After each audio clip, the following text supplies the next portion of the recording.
As if the McCrispy couldn't get any better, Bacon and Ranch just entered the chat. The Bacon Ranch McCrispy, available at participating McDonald's for a limited time. Ba-da-ba-ba-ba. This is Optimal Finance Daily, episode 2236, The Worst Money Advice I've Ever Heard, by Michelle Schroeder-Gardner of MakingSenseOfSense.com. And I'm your host and personal finance enthusiast, Diana Merriam. Thanks so much for joining today as we get ready to share another article that can help you optimize your finances, just like we do each and every day, rain or shine. So with that, let's get right to it as we optimize your life. The Worst Money Advice I've Ever Heard, by Michelle Schroeder-Gardner of MakingSenseOfSense.com. As a personal finance blogger, I get asked many personal finance questions.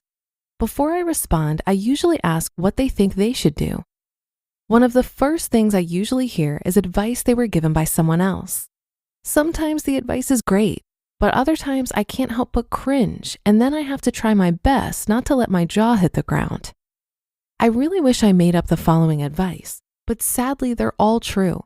Some I heard firsthand, and some I heard from others asking me if the advice was something they should follow. Following is the worst money advice I've ever heard. Number 1, you don't need to save money when you're young.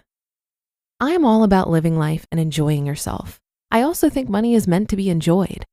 However, I think there's room to do that and save money. Just because you're young doesn't mean you don't need to save. I've heard people say you don't need to save money when you're young because retirement is far away, so you should spend all your money now and enjoy yourself. I've also heard that you shouldn't save when you're young because you can rely on others. Both of those reasons just make me cringe. You can't predict the future, and who wants to rely on someone else for money just because they're young? It won't kill you to save at least a little bit out of each paycheck. Plus, the more you save now, the less it will hurt later. Number 2, just use your student loans for everything. I recently heard a story that I still can't believe. Sadly, I've heard it more than once, and I actually know a few different people who do this. This particular person takes out around $40,000 in student loans each year at interest rates of around 6 to 8%. They've done it for around 6 years now, so they have a significantly large amount of loans. Thing is, they've never gone to an extremely expensive school.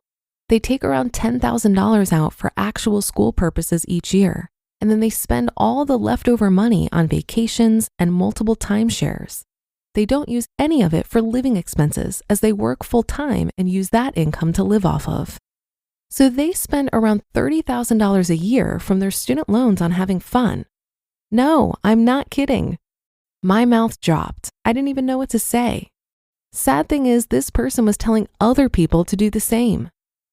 Number 3, co-signing a loan doesn't mean anything. I recently heard about a person who has co-signed on several different loans. They don't think it matters because they're not the first person on the loan. They also thought it was okay to co-sign because all you're doing is helping someone with their credit and that nothing bad could come from it. Wrong. This advice honestly scared me. A lot of damage can come from this. If you co-sign a loan for someone, you are liable for it if they fail to make payments on it or if they sadly pass away. Number 4, buy anything and everything for your business because you can write it off. Now that I have my own business, everyone keeps wanting to give me tax advice. The advice I find funniest is when someone tells me to start buying more stuff so I can write it all off on my taxes. I just don't get this way of thinking. Just because you get a tax write-off doesn't make the item free.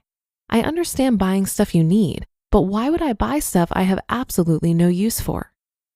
And number 5, only people with money problems have credit cards. I've had a credit card pretty much since the day I turned 18. I've always used them, I've never carried a balance, and I've never paid money towards interest.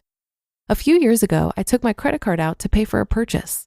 One of the people I was with told me to put it away and that they would pay for it since I couldn't afford it. I looked at them confused. I said, "What do you mean I can't pay for it?" This person started to tell me that only idiots carry credit cards and that I must be tens of thousands in credit card debt and that they couldn't believe my debt had gotten that bad. They told me to get rid of my credit cards immediately and that I was ruining my life with them. They also said that there was no way to responsibly use credit cards. I remember standing there laughing because I had no idea where all of this was coming from. I tried to convince them that I was okay, but I'm positive they still don't believe me to this day. Don't get me wrong, I do understand there are people out there who should only stick to cash, but I also think there's a way to use credit cards responsibly and to your advantage. You just listened to the post titled "The Worst Money Advice I've Ever Heard" by Schroeder-Gardner of MakingSenseOfSense.com. While there's no shortage of bad financial advice out there, it's also important to remember that personal finance is so personal. What is bad advice for one person could be good advice for someone else depending on their situation. So for example, some people really should stay away from credit cards because they aren't able to manage them well, while others can pay their balance in full every month with no problem. For some people, it makes financial sense to buy a home, and for others, it's a really bad idea. Some people should save for their children's education, while others should prioritize their own retirement savings. But this article did remind me of a friend that I had that I feel got some very bad financial advice. She was in over $100,000 of credit card debt and in her early 50s. She was advised to use funds from her 401k to pay it off, which I thought was a horrible idea. It was an emotional decision for her because she couldn't bear the thought of declaring bankruptcy, which I believe would have been a more optimal approach. Retirement accounts are generally protected by bankruptcy exemptions, and at her age, she has less time to let those investments grow to what she needs for retirement. No one is ever going to care about our money more than we do. So whatever advice you're hearing, I think it's wise to get multiple opinions and do plenty of your own research. The more you build your own financial literacy, the more you'll be able to recognize when advice is good or bad. And that'll do it for another edition of Optimal Finance Daily. Thank you so much for joining me today and every day. And I look forward to being here with you again tomorrow, where your optimal life awaits.